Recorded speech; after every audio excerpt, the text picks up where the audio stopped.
கர்த்தருக்கு ஸ்தோத்திரம். இன்றைய வசனம் மல்கியா 3:6. நான் கர்த்தர், நான் மாறாதவர். மல்கியா 3:6. நான் கர்த்தர், நான் மாறாதவர்.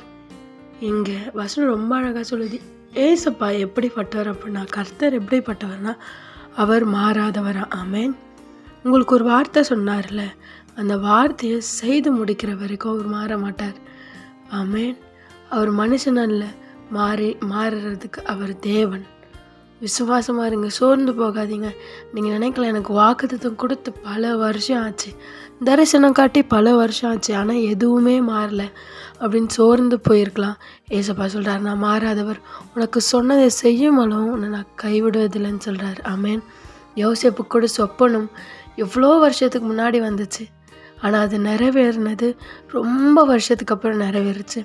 அதே மாதிரி தான் கர்த்தர் ஒன்று சொன்னால் செய்வார், நிச்சயம் செய்வார். ஆமேன். பயப்படாதீங்க, கலங்காதீங்க, சோர்ந்து போகாதீங்க.